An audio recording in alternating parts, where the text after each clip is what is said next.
അബ്ദു എന്ന് പറഞ്ഞാൽ അടിമ. അപ്പോ നമ്മൾ ഇതൊന്നും വലിയ രൂപത്തിൽ ഇതിനെയൊന്നും കാണുന്നില്ല. കാരണം അന്നത്തെ കാലത്ത് ഈ പ്രവാചകൻ ആടുകളെ മേയിച്ചു, ഖുറൈശി ഗോത്രക്കാരെ അവർ കല്ലറ ചില്ലറ സഹായങ്ങളൊക്കെ ചെയ്തുമൊക്കെ മുന്നോട്ട് പോയിരുന്ന ഒരു വ്യക്തിയായിരുന്നു. ആ വ്യക്തി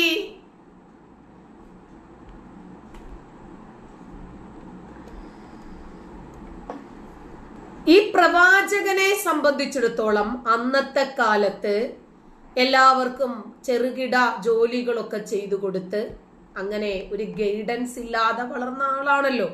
അപ്പൊ അദ്ദേഹത്തെ സംരക്ഷിക്കുന്ന ആളുകൾക്കൊക്കെ ഓരോരോ അപകടങ്ങൾ ഉണ്ടായിക്കൊണ്ടിരിക്കുന്നു. അങ്ങനെ എല്ലാവരാലും നിരാകരിക്കപ്പെട്ട് നിഷേധിക്കപ്പെട്ട് ഒരുപാട് അവഗണനകൾ സഹിച്ചു വളർന്ന ഒരു വ്യക്തിയായിരുന്നു മുഹമ്മദ്. ആ മുഹമ്മദ് നബി പിന്നീട് ഒരു പീഡോഫൈലായെന്നോ അതല്ലെങ്കിൽ പ്രവാചകൻ ശവഭോഗവും ഗുദഭോഗവും ഒക്കെ പ്രോത്സാഹിപ്പിച്ചെന്നോ ഒക്കെ പറയുന്നതിൽ വലിയ അതിശയോക്തിയൊന്നുമില്ല. നമ്മൾ ചില സിനിമകളിലൊക്കെ കാണുന്നത് പോലെ ഞാൻ ഒരു സൈക്കോ സിനിമ കണ്ടിട്ടുണ്ട്. എന്റെ പേരൊന്നും എനിക്ക് ഓർമ്മയില്ല കേട്ടോ. പിന്നെ അതായത് പിതാവിന്റെ ജോലി ഈ ശവങ്ങളൊക്കെ കരിച്ച് കളയുന്ന ജോലിയായിരുന്നു, ശ്മശാനത്തിലായിരുന്നു ജോലി. അപ്പൊ അങ്ങനെ അപ്പന് ജോലി കിട്ടണം, അതായിരുന്നു അവന് ഇഷ്ടം. അപ്പൊ അപ്പൻ ഓരോരുത്തരെയും ഇങ്ങനെ കരിക്കുമ്പോ മോൻ ഇങ്ങനെ കൈകൊട്ടി ചിരിക്കുന്ന ഒരു സിനിമ. അങ്ങനെ പിന്നീട് പിന്നെ അപ്പന് ജോലി കിട്ടാൻ വേണ്ടിയിട്ട് മകൻ ഓരോരുത്തരെയും കൊല്ലാൻ തുടങ്ങുന്നു. ഏതാണ് സിനിമ എനിക്ക് ഓർമ്മയില്ല. കല്ല് ഒക്കെ ഇട്ട് തലയിലിട്ടിട്ട് കൊല്ലുന്നു. അങ്ങനെ പിന്നീട് മോൻ ഭയങ്കരമായിട്ടുള്ള ഒരു സൈക്കോ ആയി മാറുവാണ്, അവനും അവന്റെ അനിയനുമായിട്ട്. പിന്നെ അനിയൻ സൈക്കോ അല്ല, എന്നാലും അനിയനെ പിന്നെ ആ സിനിമ ഒരു മെയിൻ നടനുണ്ട്, അയാൾ കൊല്ലുന്നു. ഓരോ തൂണുകൾ, വലിയൊരു പാലമുണ്ട്, ആ പാലത്തിലെ ഓരോ തൂണിന്റെയും അടിയിൽ ഓരോ ആളുകളെ വീതം കൊന്നു കുഴിച്ചിട്ടിരിക്കുന്നു. ആ ഒരു തെലുങ്ക് സിനിമ. അതെ അത് ഓരോരുത്തരെയും കുഴിച്ചെടുക്കുന്ന കാണുമ്പോഴത്തേക്കും ഇവന് ഭയങ്കര സന്തോഷമാണ്. ഇവൻ അങ്ങനെ ചിരിക്കും കൈകൊട്ടി. അവസാനം അവന്റെ അനിയനെയും അതുപോലെ തന്നെ എടുക്കുന്ന ഒരു സീനുണ്ട്. അപ്പൊ അവര് വളർന്നു വന്ന പശ്ചാത്തലം അങ്ങനെയായിരുന്നു. മഹേഷ് ബാബുവിന്റെ സിനിമ അല്ലേ? ഓക്കെ. ഇപ്പൊ യു കെ ഏതാണ്ട് നമ്മൾ കണ്ടല്ലോ, 4% മാത്രമാണ് മുസ്ലിം ഭൂരിപക്ഷമുള്ളത്. എന്നിട്ട് പോലും അവിടെയുള്ള മേയർമാരുടെയൊക്കെ പേരുകളെല്ലാം മുസ്ലിം നാമധാരി നമ്മൾ കണ്ടില്ലേ? അത് തന്നെയാണ് ഇവിടെ കണ്ടുകൊണ്ടിരിക്കുന്നത്. യു കെയില് ഒരു 2-3 വർഷം മുമ്പ് ഒരു യുവാവായ കാസിം എന്ന് പറയുന്ന വ്യക്തിയെ പോലീസ് അറസ്റ്റ് ചെയ്യുന്നു. ഈ യുവാവിന്റെ ജോലി എന്താണെന്ന് അറിയാമോ?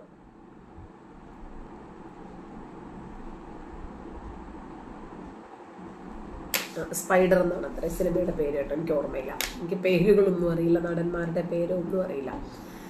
അപ്പൊ ഈ യുവാവിന്റെ പ്രധാനപ്പെട്ട ജോലി ശവക്കല്ലറകൾ തുറക്കുക, അതും രാത്രിയാണ്. എന്നിട്ട് ഈ കല്ലറകൾ തുറന്ന് അതിലെ മൃതശരീരം പുറത്തെടുത്ത് അതിനോട് രതിക്രീഡകൾ നടത്തുക എന്നതായിരുന്നു ഇവനെതിരെ യു കെയിലെ പോലീസ് രജിസ്റ്റർ ചെയ്ത കേസ്. അത് ഒരു ശവത്തിന്റെ കൂടെ അല്ല, കുട്ടികളുടെ ശവശരീരങ്ങളാണ് ഇയാള് ലക്ഷ്യം വെച്ചിരുന്നത്. ഈ രൂപത്തിൽ ഇയാള് ശവരതി നടത്തിയിരുന്നതായി റിപ്പോർട്ട് ചെയ്യുന്ന ഒരു വെബ്സൈറ്റ് ID ഞാൻ ഈ ലൈവ് കഴിഞ്ഞാൽ ഉടനെ അതിന്റെ ഫുൾ ആർട്ടിക്കിൾ സഹിതം ഞാൻ പോസ്റ്റ് ചെയ്തേക്കാം. നിങ്ങൾ തന്നെ എടുത്ത് നോക്കിക്കോ, കാരണം നിങ്ങൾ അതിനെ എതിർക്കും. ഒരിക്കലും ഈ കാസിം എന്ന് പറയുന്ന മുസ്ലിം യുവാവ് അങ്ങനെ ചെയ്യില്ല എന്ന് നിങ്ങൾക്ക് വിശ്വസിക്കാം. അപ്പൊ ഈ മരിച്ച പെൺകുട്ടികൾ അത്രയും കാഫിർ പെൺകുട്ടികളായിരുന്നു, അമുസ്ലിങ്ങളായിരുന്നു. അവൻ നോക്കിയിരിക്കുവാണ്, ഇന്ന സ്ഥലത്ത് ഇന്ന കുഴിമാടത്തിലുള്ളത്, കാരണം ഡേറ്റുകളൊക്കെ എഴുതി വെക്കുന്നുണ്ടല്ലോ പെയിന്റില്. ചോദിക്കുമ്പോ അവൻ നോക്കി വെക്കുന്നു, ഒരു കാഫിർ പെൺകുട്ടിയാണ്. അപ്പോ ശവഭോഗം, അവൻ അതിലാണ് ആനന്ദം കണ്ടെത്തിയിരുന്നത്. ചില ആളുകൾ അങ്ങനെയാ, ചിലര് കൊള്ളയടിയില്. എന്നിട്ട് ആളുകൾ പിടഞ്ഞു വീണു മരിക്കുന്നത് കാണുമ്പോൾ ആഹാ ഒരു സന്തോഷം. നിങ്ങൾക്കറിയാമോ ഖൈബർ യുദ്ധം? ഖൈബർ യുദ്ധത്തിൽ ഇവർ പിടിച്ചുകൊണ്ടുവന്ന അതീവ സുന്ദരിയായിട്ടുള്ള സ്ത്രീ സൊഫിയ. ഈ സൊഫിയയുടെ ഭർത്താവായിട്ടുള്ള കിനാന, അയാള് ഒരു ഗോത്രത്തിന്റെ ഖജാൻജി ആയിരുന്നു.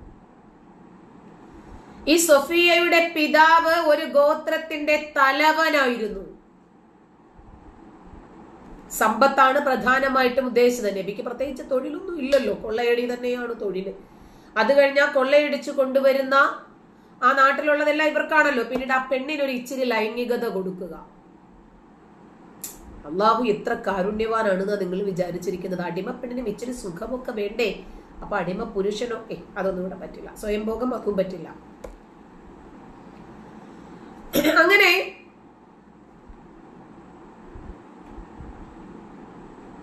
പ്രവാചകൻ ആ ഖൈബർ എന്ന് പറയുന്ന നാട്ടിലേക്ക് ഇരച്ചു കയറി സമ്പത്തും കൊള്ളയടിച്ച് ഈ പെണ്ണുങ്ങളെയും കുട്ടികളെയും ഒക്കെ പിടിച്ചുകൊണ്ട് വരുക.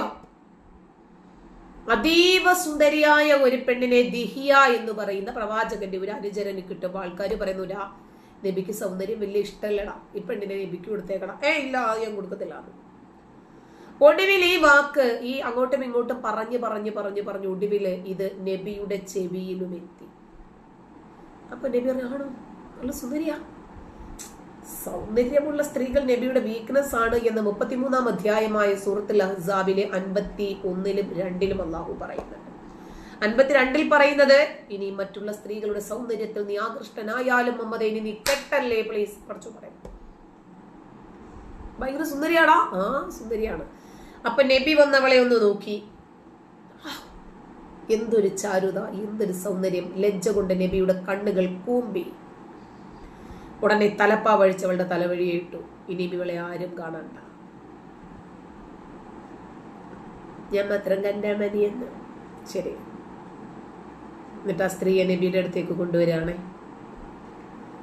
കിനാന, ഈ പെണ്ണിന്റെ ഭർത്താവ്, സൊഫിയയുടെ ഭർത്താവ്, അവരെ, ആ മനുഷ്യനെ ഒരു മരത്തിനകത്ത് തല കീഴായി കെട്ടിത്തൂക്കിയിട്ട് ക്രൂരമായി ആ മനുഷ്യനെ പീഡിപ്പിച്ച് അയാളുടെ ശരീരത്തിൽ നിന്നും വാർന്നു വരുന്ന ചോര ഒഴുകി വരുന്ന ചാലിലൂടെയാണ് സൊഫിയയെ നടത്തിക്കൊണ്ടുവരുന്നത്. എന്നിട്ട് അവസാനം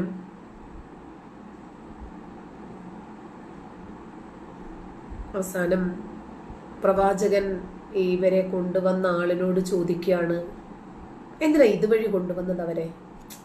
അവരെ തിരിഞ്ഞു നോക്കുന്നില്ല. ആക്ച്വലി നോക്കിയെങ്കിൽ തീർച്ചയായിട്ടും ഭർത്താവിനെ പീഡിപ്പിക്കുന്ന ദൃശ്യം അവർക്ക് കാണാം. അവർക്കറിയാം, എൻ്റെ ഭർത്താവിനെയും എൻ്റെ പിതാവിനെയും എൻ്റെ സഹോദരങ്ങളെയും എൻ്റെ നാട്ടുകാരെയും കുടുംബക്കാരെയും മൊത്തവും കൊന്ന നീചനാണ് ഇയാളെന്ന് സൊഫിയയ്ക്ക് അറിയാമായിരുന്നു.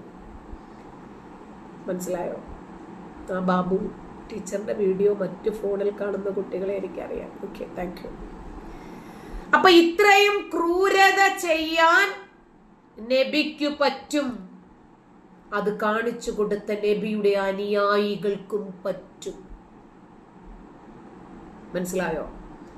അപ്പോ ശവങ്ങൾ തോണ്ടിയെടുത്ത് ഭോഗിക്കുന്ന മുഹമ്മദിന്റെ അനുയായിയെ കുറിച്ച് പറഞ്ഞിട്ട് കാര്യമുണ്ടോ? അവർക്ക് ശവഭോഗവും മൃഗഭോഗവും ഗുദഭോഗവും ശിശുഭോഗവും എല്ലാം ഹലാലാണ്. കാരണം ചത്തു കഴിഞ്ഞാലും ഇവരെ കാത്തിരിക്കുന്നത് ഇത്തരം ഭോഗങ്ങൾ മാത്രമാണ്.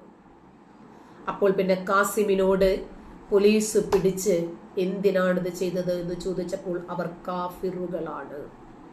ഇങ്ങനെ ചെയ്യുമ്പോൾ എൻ്റെ മതം എന്നെ പഠിപ്പിച്ച മര്യാദകൾ പാലിച്ചതിൻ്റെ ഒരു ആത്മനിർവൃതി എനിക്ക് കിട്ടുമെന്നാണ് പറഞ്ഞത്. ഒരു ശവത്തെ പോലും ഭോഗിക്കാൻ യാതൊരു മടിയുമില്ലാത്ത ഒരു വിഭാഗത്തെ വാർത്തെടുക്കുന്ന മതവും മതകിതാബും ഇന്ന് ജനങ്ങൾക്ക് വരെ മനസ്സിലായിട്ടുണ്ട്.